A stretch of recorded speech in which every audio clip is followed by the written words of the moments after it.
Ridge had always carried a certain intuition about his father, an instinctive sensitivity to the slightest shift in Eric's voice, posture, or energy, as though the years of working side by side had tuned him to the man's rhythms. It wasn't just filial affection, it was the profound, complicated bond of two creators who had shaped an empire together. So when Ridge first voiced concerns about Eric's declining health, most assumed it was simply the anxious vigilance of a son unwilling to accept the inevitabilities of age. Eric, ever proud, dismissed Ridge's worries with a gentle wave of the hand, insisting that life had given him one last creative surge, a final season of brilliance that he was determined to honor. He worked tirelessly, sketching late into the night, pouring himself into designs that seemed to burst from him like memories resurfacing before they vanished. His renewed passion was inspiring, almost miraculous, but Ridge saw the tremors behind the elegance, the strain behind the smile, the effort it took for Eric to maintain the facade of vitality. Something was wrong. Something Eric refused to admit. The truth began to reveal itself not in explosive moments, but in quiet ones. Eric pausing before taking a breath, fingers tightening around the edge of a table for balance, moments when his vision seemed to glaze over before he forced it back into focus. Donna noticed too, her eyes lingering a beat longer each time she watched him descend the staircase, her laughter quieter, her hand resting protectively on his back when she thought no one was looking. Steffi, already overburdened with crises swirling through Forrester Creations, sensed a shifting current that left her uneasy, as though the foundation of the family was trembling. But it was Ridge who felt the weight of it most acutely, torn between respect for his father's autonomy and fear that silence would cost them more than pride. The medical confirmation came like a thunderbolt splitting the sky. What Ridge had feared, what Donna had quietly prayed against, what Eric had stubbornly tried to outrun, was now undeniable. Tests revealed that the condition was far more serious than anyone had suspected. The diagnosis painted a grim picture. Organ complications, systemic strain, a rapid decline masked only by sheer will. Eric's body was failing him. And while he had managed, through brilliance and determination, to push forward with new designs and dreams of launching a fashion house under his own name, the reality was unavoidable. He was running out of time. When the doctor spoke the words aloud, Ridge felt as though the air had been knocked from his lungs. Eric remained composed, chin lifted in quiet acceptance, but Ridge saw the flicker of fear in his father's eyes. Fear not of death, but of irrelevance, of unfinished work, of leaving a legacy half-formed. For Eric, creation was breath. To take it from him was to suffocate him slowly. But the truth had been spoken, and the family now stood on the precipice of a crisis that would unravel all the emotional distance and unresolved conflict between father and son. Their reconciliation began not with grand gestures, but with a moment so fragile Ridge knew it would stay with him forever. He found Eric alone in the design studio, sketches scattered across the table, hands trembling as he tried to draw a line that refused to cooperate. Rage flashed in Eric's eyes, not at Ridge, not at the illness, but at his own body for betraying him. For a man who had built his life on precision, beauty, and control, the loss of physical steadiness felt like an unforgivable humiliation. Ridge approached him quietly, placing a supportive hand on Eric's shoulder, and for the first time in years, the tension between them melted into something softer, something necessary. The weight of rivalry, ego, and past wounds dissipated as Ridge steadied his father's trembling hand. Eric allowed it, an act of surrender more intimate than any apology. From that moment on, their relationship shifted, shaped by urgency and the unspoken understanding that time was no longer a luxury. They worked together on Eric's new designs, sharing ideas in a rhythm reminiscent of their earlier years, yet infused with the rawness of impending loss. Ridge discovered that beneath Eric's pride had always been an unyielding love, and Eric realized that beneath Ridge's ambition lived a longing to make his father proud. Their reconciliation was not dramatic, but profound, woven through glances, gestures, and late-night conversations about life, art, and legacy. But even as they grew closer, The reality of Eric's illness cast a darkening shadow over everything. Donna, who had always been the keeper of warmth in Eric's life, felt her heart clench each time she watched him push through fatigue to prove he was still capable. She lay awake at night, listening to his breathing, fearing each pause, each cough, each moment of silence. Her fear was not only of losing him, but of watching him lose himself piece by piece. She wanted to protect him, to wrap him in comfort, yet she knew that pity would wound him more deeply than illness. Steffi, burdened with running the company amidst mounting pressure, felt a storm growing inside her. Forrester Creations needed stability. Investors needed reassurance. The fashion world watched every movement like a hawk. If news of Eric's worsening condition spread, it could destabilize everything, destroy confidence in the company, disrupt upcoming launches, and threaten the legacy they all fought to preserve. Yet the idea of silencing the truth felt like a betrayal. Eric was not merely an icon. He was the soul of the company. And the soul was suffering. The crisis reached its breaking point on an afternoon that had begun like any other. Eric had insisted on overseeing a fitting for one of his new gowns, determined to perfect a detail in the draping that he felt symbolized the essence of his collection. Ridge and Donna were nearby, exchanging worried glances as Eric's breathing grew labored. His posture began to falter, his voice tightening with strain. Steffi entered the room just in time to see Eric's hand slip from the mannequin, his knees buckling beneath him as he collapsed into Ridge's arms. A gasp filled the studio, a moment suspended in horror, as Donna screamed his name, rushing forward with trembling hands. Ridge lowered Eric to the floor, his own heart slamming against his chest, while Steffi stood rooted to the spot, her breath shattering. The world became a blur of paramedics, frantic instructions, and the piercing sound of Donna's sobs. Eric drifted in and out of consciousness, murmuring apologies as though he feared he had failed them all.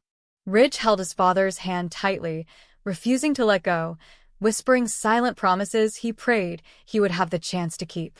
Steffi, shaken to her core, felt the ground beneath her tilt. For the first time, she truly understood that the foundation of their family and their company was slipping away. The emergency passed, but the damage was irrevocable. The doctors confirmed that Eric could no longer ignore the severity of his condition. His organs were weakening, his blood pressure dangerously unstable, and continued exertion could accelerate the decline. He needed rest, treatment, and complete withdrawal from the pressures of leadership. The very thought shattered him. To step away from designing, from creating, from leading, felt like surrendering the essence of who he was. But as he looked at Ridge, at Donna's trembling hands, at Steffi's tear-filled eyes, he understood that holding on too tightly could destroy not only himself, but the family he cherished. The question now hung heavy in the air. What would become of Eric's new line? Could Ridge carry it forward without overshadowing Eric's vision? Would the fashion house Eric dreamed of ever come to life? And perhaps the most painful question of all, how much time did Eric have left to see any of it through? Donna grew increasingly protective in the days that followed, hovering near Eric with a vigilance born from love and fear. She watched him with the eyes of someone memorizing every detail, as though afraid each moment might be the last. Steffi, torn between corporate pressure and personal grief, tried to uphold the facade of strength. She fielded questions from employees, redirected suspicious board members, and suppressed whispers of instability, all while feeling her own world tilt dangerously close to collapse. Ridge became Eric's anchor, refusing to leave his side, guiding him through recovery with a tenderness he had never allowed himself to express before. And Eric, in the quiet hours of night, sat alone with his designs spread around him, touching each sketch as though imprinting it into his memory. He understood now that the future he envisioned might have to be handed over rather than led.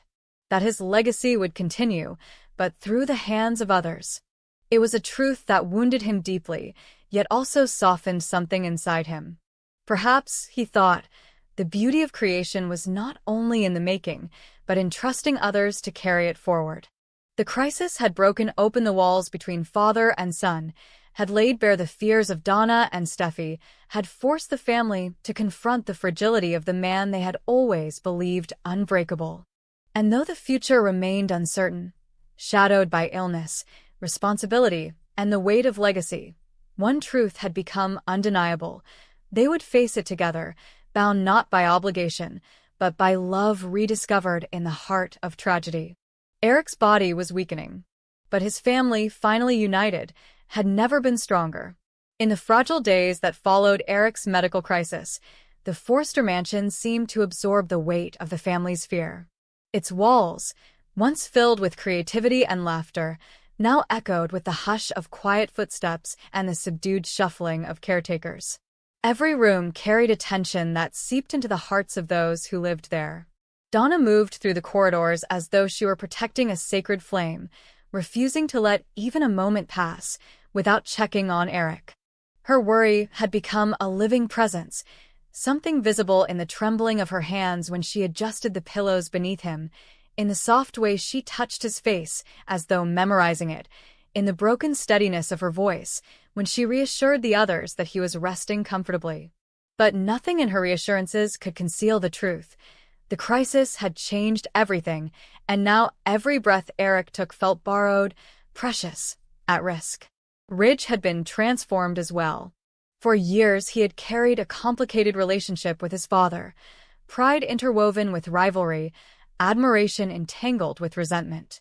But now, standing beside Eric's bed each morning, Ridge felt all the old battles dissolve into something deeper. His father's mortality confronted him with a clarity he had never faced before. He watched the rise and fall of Eric's chest, the way his breathing sometimes caught, the way his hands trembled even in sleep.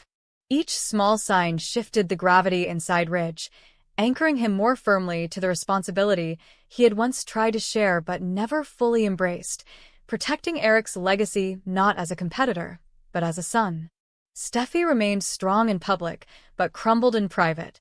At the office, she was an unshakable figure of poise, speaking confidently to press outlets, assuring the board that Forrester Creations would continue without interruption, pushing forward with campaigns as though nothing were amiss. But at home, when she finally allowed herself to exhale, she felt her heart constrict under the weight of fear. Eric had always been her compass, her guide, the grounding force that reminded her why the family fought so fiercely for the company's future. She could not imagine a world where he did not sit at the head of the table or lean over sketches with the gentle authority that had defined her childhood. With each passing hour, she felt the future slipping into uncertainty, not just for the family, but for the entire house of Forrester. But the loudest silence belonged to Eric himself. Though he was awake, lucid, and still fiercely intelligent, there was a heaviness behind his eyes, a mixture of sorrow and acceptance that frightened the people who loved him. He tried to smile for Donna, though each smile flickered like a candle fighting wind. He tried to reassure Ridge, though Ridge saw through every attempt. He tried to comfort Steffi when she came to him with trembling shoulders, though he sensed she was trying to protect him as much as he was trying to protect her. Eric's concern was not simply for his life. It was for the legacy he had built and the designs he had poured his soul into during his final surge of creative fire. Those designs represented something sacred to him, a last testament, an artistic farewell, the closing of a chapter he had spent decades writing. He feared they would be lost, diluted, buried under corporate politics once his illness forced him to step back. He feared the industry would see his health as a sign that his artistic voice had faded. And he feared most of all that Ridge, despite their reconciliation, might choose practicality over preservation, adjusting the line to reflect market trends rather than Eric's original vision. In truth, Ridge was torn. He wanted to protect Eric's final collection with every ounce of his being, but he also saw the pressure building around the company. Sales teams wanted faster production. Investors wanted reassurance of profitability. Critics whispered that the iconic designer had lost his touch or was too frail to remain relevant. Ridge stood in the middle, feeling the tension pull at him from all sides. He could not abandon the company's stability, yet he could not betray the man who had shaped him into an artist. It felt like trying to hold two fragile worlds together with hands shaking from the weight of responsibility. Donna, perceptive and driven by pure love, sensed Ridge's conflict. There were moments when she found him standing alone in the mansion's gallery, staring at the sketches pinned along the wall. His expression held the same torment she carried inside her, but hers was born from fear of losing Eric, while his was born from fear of failing him. Donna approached him carefully during these moments, wanting to console him, wanting to share her own terror, but Ridge always pushed a smile forward, soft, tired, and deeply unconvincing. He had become the emotional pillar of the household, but even pillars cracked under relentless pressure. Then came the afternoon when the truth could no longer be evaded. Eric requested a family meeting, not at the hospital table, not in the office, but in the design studio, the place where his life had always made the most sense. Donna helped him walk inside, his steps slow and measured, his breath shallow but determined. Ridge stood beside him, ready to catch him if he faltered. Steffi lingered near the doorway, her eyes glossy, her pulse hammering at the thought of what he might say. Eric sat before them, surrounded by his sketches, drapes of silk, and incomplete patterns. It was as though the room itself held its breath. He confessed, with a soft resolve that broke their hearts, that his body was failing more quickly than he had admitted. Treatments offered only faint hope. His energy was dwindling. His future was not measured in years, it was measured in weeks, perhaps months if fate was kind.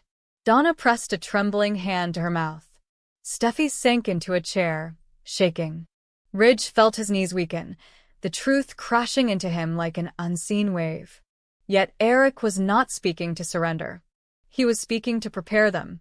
He acknowledged that his final designs were unfinished, but they represented the culmination of his vision. He wanted them presented exactly as he imagined, without compromise, without alteration for profit. He asked Ridge to complete the line, not by changing it, but by understanding it, interpreting it with fidelity. He reminded Ridge that they were not merely designers, they were storytellers. The story needed an ending. And Ridge, despite every insecurity now crashing through him, realized that his father believed he was the only one capable of ensuring the collection remained honest. Donna broke down when the meeting ended, her heart splitting under the weight of helplessness. She had always been Eric's defender, the one who brought light into his darkest days, the one who believed he would outlive every challenge. But now she faced a truth she could not charm away, soothe away, or love away. She held him that night while he drifted into sleep with the faintest whisper of a smile, knowing she might soon have to learn how to wake alone. Steffi, motivated by fear and duty, threw herself into work with fierce determination. She canceled unnecessary campaigns, streamlined production demands, and shielded Eric's condition from public scrutiny with the ferocity of a warrior. The company could not crumble. Not now, not when her grandfather's final dream was at stake. But her strength came at a cost. Each time she returned home to see Eric weaker than before, something inside her fractured anew. And Ridge became both son and soldier. He worked long hours beside Eric, helping him finish sketches, adjusting patterns with gentleness, and soaking in every lesson Eric whispered between breaths. Their reconciliation, once tentative, deepened into something sacred. Ridge found himself stepping into a role he had resisted all his life, not as Eric's rival, but as his legacy's guardian. In protecting his father's final collection, Ridge felt as though he were protecting Eric's soul. But as Eric's condition worsened, the pressure intensified. The fashion world began asking questions. Competitors sensed vulnerability. Reporters became suspicious. Ridge and Steffi stood at the brink of a public storm, shielding a fragile man while balancing a global empire. Every choice felt like a gamble. Every day felt borrowed. Eric, fragile yet luminous, watched his family fight for him with quiet gratitude. Though he felt his body weakening, he also felt something profoundly healing between them, something that had not existed in years. Love was no longer competitive. Loyalty was no longer conditional. They were finally aligned, pulled together by a grief too deep to articulate and a hope too delicate to name. The future remained unclear. Eric's designs waited like unfinished poetry. The company teetered between brilliance and instability. Donna cried into pillows at night. Steffi held the corporate line by sheer will. Ridge worked with a devotion that stripped him raw. But through it all, one truth stood unwavering. Eric Forrester's legacy was not just in the gowns he created. It was in the family he had shaped, the lives he had touched, and the love that now surrounded him like a final masterpiece. Fragile, beautiful, unforgettable.